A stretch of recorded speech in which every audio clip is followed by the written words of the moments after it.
12ஆம் இடத்துல குரு பகவான் ஆட்சி பெற்று அதாவது உச்ச நிலையில இருந்திருக்கிறனால உங்களுடைய குடும்பத்துல சுபகாரிய நிகழ்ச்சிகள் நடக்கும். அந்த சுபகாரியம் மூலமா உங்களுக்கு சுப விரயங்கள் ஆகக்கூடிய வாய்ப்புகள் இந்த மாதம் அதிகரிக்கும் அப்படிங்கிறதா. அரசாங்க வதியில உங்களுக்கு ஆதாயம் ஏற்படும். நீங்க கடன் உதவி ஏதாவது அப்ளை பண்ணியிருந்தீங்கன்னா இந்த மாதம் அது உங்களுக்கு கிடைக்கும். அப்ப தனவரவு அப்படிங்கிறது பாத்தீங்கன்னா உங்களுக்கு தாராளமாக இருக்கும். இந்த 7ல ராகு என்ன செய்வார் அப்படின்னா, வாழ்க்கை துணை வழியே உங்களுக்கு ஒரு பிரம்மாண்டமான பலன்களை கொடுக்க போறாரு. நீங்க வெளியில நண்பர்கள் மூலமா உங்களுக்கு நல்ல ஒரு பலன்கள் கிடைக்கிறது. இது எல்லாமே இந்த மாசம் உங்களுக்கு.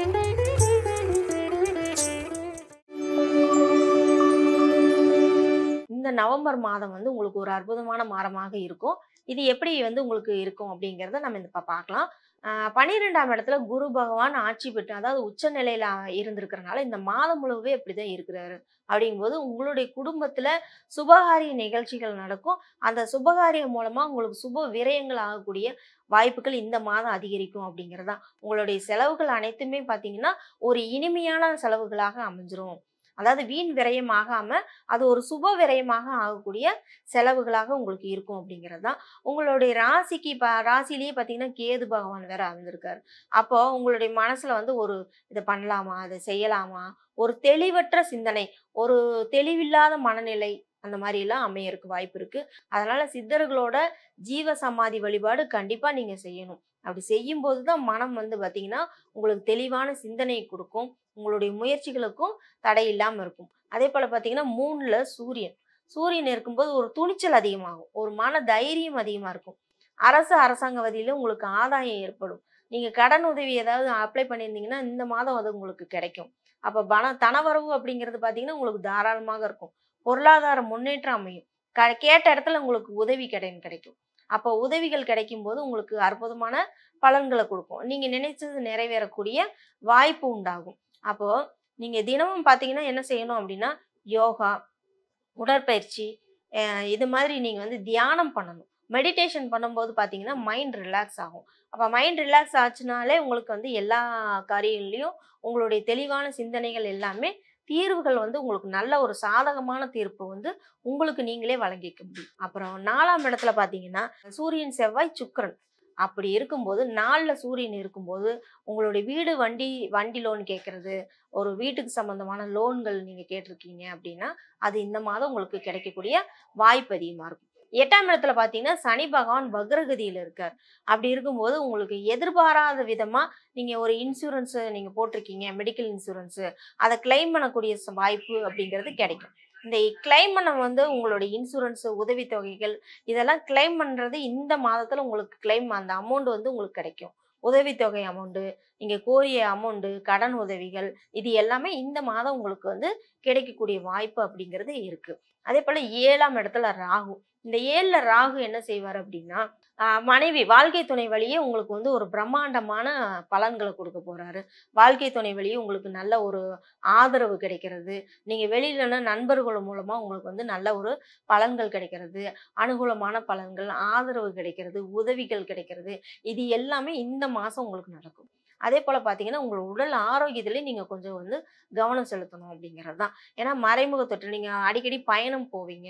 அந்த பயணத்தினால உங்களுக்கு அலைச்சல்கள் ஏற்பட்டாலும் அதன் மூலமாக இந்த நோய் கிருமிகள், விஷத்தாக்குதல் இந்த மாதிரியான நடைபெறதுக்கெல்லாம் வாய்ப்புகள் அதிகமா இருக்கிறதுனால நீங்க வெளியில பயணங்கள் செல்லும் போது உங்களுடைய உடல் நலத்துல நீங்க கொஞ்சம் அதிகமா அக்கறை செலுத்திக்கணும் அப்படிங்கிறது தான். அதே போல டாக்குமெண்ட் சம்பந்தமான பிரச்சனைகள், ஒரு பூர்வீக சம்பந்தமான இதுக்கெல்லாம் டாக்குமெண்ட்ல ஏதாவது பிரச்சனைகள் வர்றதுக்கு வாய்ப்பு இருக்கு. அதுல நீங்க கொஞ்சம் ஒரு முறைக்கு இருமுறை யோசிச்சு முடிவு பண்ணணும். உங்க குடும்பத்துல மன நிறைவான குழந்தைகள் மூலமாக ஒரு பெருமை சேர்க்கக்கூடிய வகையில உங்களுக்கு குழந்தைகளால மன மகிழ்ச்சி ஏற்படக்கூடிய வகையில உங்களுக்கு கிடைக்கக்கூடிய பலன்கள் அதிகமாக இருக்குது. அதே போல பாத்தீங்கன்னா உங்களுடைய ராசிநாதனே 4ஆம் இடத்துல இருக்கிறதுனால பழைய வீடு நீங்க பராமரிப்பு செலவுகள் பண்றது, பழைய வீடை புதுப்பிக்கிறது, இந்த மாதிரியான விஷயங்கள்லாம் நீங்க கண்டிப்பா செய்யலாம். இந்த மாதம் உங்களுக்கு ஒரு நல்ல ஒரு அற்புதமான மாதமாக இருக்கும். மேலும் பாத்தீங்கன்னா உங்களுடைய ராசிநாதனான தினமும் காலையில நீங்க வந்து சூரிய நமஸ்காரம் பண்ணுவது அப்படிங்கிறது உங்களுக்கு முன்னோர்களுக்கு நீங்க செய்யக்கூடிய ஒரு உபகாரமாக இருக்கும். முன்னோர்களோட நீங்க வழிபாடு நீங்க செய்யும்போது உங்களுடைய வாழ்க்கையில நல்ல வளர்ச்சி ஏற்படும் அப்படிங்கிறதுல சந்தேகமில்ல. நன்றி. இந்த மாதத்துல நம்மளுடைய ராசி பலன்கள், உங்களுடைய ராசிக்கு என்ன மாதிரியான பலன்கள் கிடைக்கும் அப்படிங்கிறத நம்ம இங்க பார்க்கலாம். இப்போ உங்களுடைய ராசிக்கு அப்படின்னா காலபுருஷ தத்துவப்படி உங்களுடைய ராசிகள்ல எந்தெந்த கிரகங்கள் வந்து இப்ப இருக்கு அப்படிங்கிறதையும் நம்ம பார்த்துடலாம். ஃபர்ஸ்ட் பாத்தீங்கன்னா குரு பகவான். குரு பகவான் வந்து பாத்தீங்கன்னா அதிசாரமா பெயர்ந்து மிதுன ராசியிலிருந்து கடக ராசியில வந்து உச்சம் பெறக்கூடிய அமைப்புல இந்த மாதம் முழுக்க உச்சம் பெறுகிறார். அப்படி இருக்கும்போது குரு பகவான் ஒரு நல்ல அமைப்புல இருக்காரு.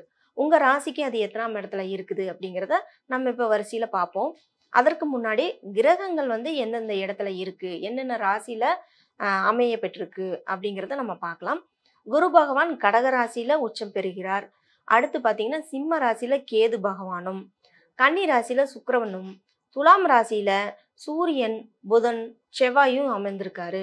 செவ்வாய் பகவான் பாத்தீங்கன்னா விருச்சிக ராசியில ஆட்சி பெற்றிருக்காரு. அதே போல பாத்தீங்கன்னா ராகு, கும்ப ராசியில ராகு பகவானும், மீன ராசியில சனி பகவான் வக்ரகதியிலும் அமர்ந்திருக்காரு. அப்போ இந்த கிரகங்கள்லாம் உங்களுக்கு என்ன மாதிரியான பலன்களை கொடுக்கும் அப்படிங்கிறத நம்ம எடுத்துக்கலாம். இப்ப காலபுருஷ தத்துவப்படி பாத்தீங்கன்னா 12ஆம் இடத்துல சனி பகவான் வக்ரகதியில அமைஞ்சிருக்கிறதுனால மக்கள் பாத்தீங்கன்னா பயணம் செல்லக்கூடிய வகையில அந்த பயணத்துல ஒரு சிறு சிறு பிரச்சனைகள் இந்த மாதிரியான நடக்கும். மருத்துவ செலவுகளும் அதிகமாகும். இந்த மருத்துவ செலவுகள்லாம் நீங்க குறைக்கணும் அப்படின்னா உங்களுக்கு காலில் இப்ப சனி பகவானோட ஆதிக்கம் அதிகமா இருக்கு அப்படின்னா காலில் நீங்க செப்பல் போடாம கூட நடக்கலாம். சனியோட வக்ரகதி பார்வையோட வந்து கன்னி ராசிக்கு விழுகுது. அப்படி இருக்கும்போது மேக்சிமம் பாத்தீங்கன்னா உங்களுடைய ராசிக்கு பொதுவாகவே காலபுருஷ தத்துவப்படி 12ல வந்து சனி பகவான் வக்ரகதியில இருக்கார். அப்போ சனி வக்ரமாக இருக்கும்போது காலத்துல நம்ம வந்து உடல் உழைப்பை கொடுக்கணும். நம்ம உடம்புல இருந்து ஒரு சொட்டு வேர்வை வந்தாலே சனி பகவானோட தாக்கம் குறைந்துரும் அப்படிங்கிறதுல எந்த ஒரு ஐயமும் இல்லை.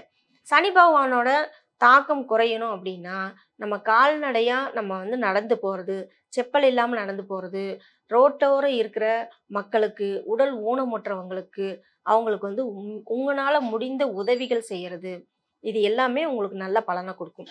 அதே போல தனகாரகன் என்று சொல்லக்கூடிய குரு பகவான் உச்சம் பெறக்கூடிய நிலையில இருக்கிறதுனால இந்த மாதம் எல்லா ராசிக்காரர்களுக்குமே ஒரு தனவரவு அப்படிங்கிறது ஒரு தாராளமான வகையில அமைஞ்சிருக்கும். தனம், பொருளாதார முன்னேற்றம் கண்டிப்பாக உண்டு. சிம்மத்துல கேது இருக்கிறதுனால காலபுருஷனுக்கு 5ல கேது அப்படிங்கும்போது மன ஆசைகள்ல உங்களுக்கு வந்து கொஞ்சம் ஆக்சிலேஷன் இருக்கும். ஒரு மனப்பதட்டம், குழப்பம் இந்த மாதிரியான வகையில இருக்கும். இப்ப கன்னியில வந்து சுக்கிரன் பாத்தீங்கன்னா நீசம் பெறுகிறார். அப்ப கன்னியில நீசம் பெருகும்போது பண இழப்பு அப்படிங்கிறது ஒரு சிலருக்கு அங்க அமைந்துரும். ஆனா சுக்கிரன் வந்து தொடர்ந்து அங்க இல்லை. அடுத்து துலாத்துக்கு வந்து ஆட்சி பெறக்கூடிய வகையிலும் அவர் அமைந்துருவாரு, மாறிடுவாரு. பிற்பகுதியில் இந்த மாத பிற்பகுதியில சுக்கிரன் வந்து துலா ராசிக்கு வந்துடுவார். அப்ப மாத பிற்பகுதிக்கு பிறகு பாத்தீங்கன்னா உங்களுக்கு பெண்களால ஒரு சின்ன சின்ன விஷயங்கள், பொருளாதார முன்னேற்றங்கள், பெண்களால சில சில பிரச்சனைகள், தொல்லைகள் இந்த மாதிரி எல்லாம் ஏற்பட்டுட்டு இருந்தது. இந்த மாத பிற்பகுதியில துலாத்துல வந்து ஆட்சி பெறும்போது உங்களுக்கு பணம் அப்படிங்கிற ஒரு வகையில உங்களுக்கு நல்ல ஒரு முன்னேற்றம் இருக்கும்.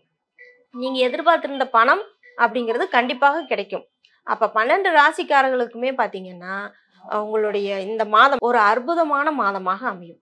அதனால இந்த 12 ராசிக்கும் நல்ல ஒரு முன்னேற்றம் இருக்கும், நல்ல ஒரு வழிபாடு இருக்கும் அப்படின்னா. ஆனா காலபுருஷன் தத்துவத்துல 8ஆம் இடத்துல பாத்தீங்கன்னா செவ்வாய் ஆட்சி பெறுகிறார். அப்போ மறைமுக தொற்று, ஏன்னா இந்த மழை காலமாக இருக்கிறதுனால இந்த பூச்சி அடி, விஷப்பூச்சிகள் கடிக்கிறது, கொசு தொல்லைகள் இருக்கிறது, மறைமுக தொற்றுக்கள் ஏற்படுறது, அதாவது தொற்று ஏற்படாம இருக்கிறதுக்கு தான் அந்த கார்த்திகை மாதத்துல விளக்கேற்றோம். அப்ப அந்த விளக்குங்கிறது நீங்க வந்து அகல் விளக்கு, மண் சட்டியில அகல் விளக்கு சுத்தமான நல்லெண்ணெய் ஊத்தி நீங்க வந்து இந்த மாதம் தொடங்கும் போதே நீங்க வந்து விளக்கேற்ற ஆரம்பிச்சிடணும். வீட்டு வாசல்ல வந்து 2 விளக்காவது இருக்கணும். முந்தைய காலங்கள்ல பாத்தீங்கன்னா மாடம் இருக்கும், அந்த மாடத்துல வந்து விளக்கேற்றுவாங்க.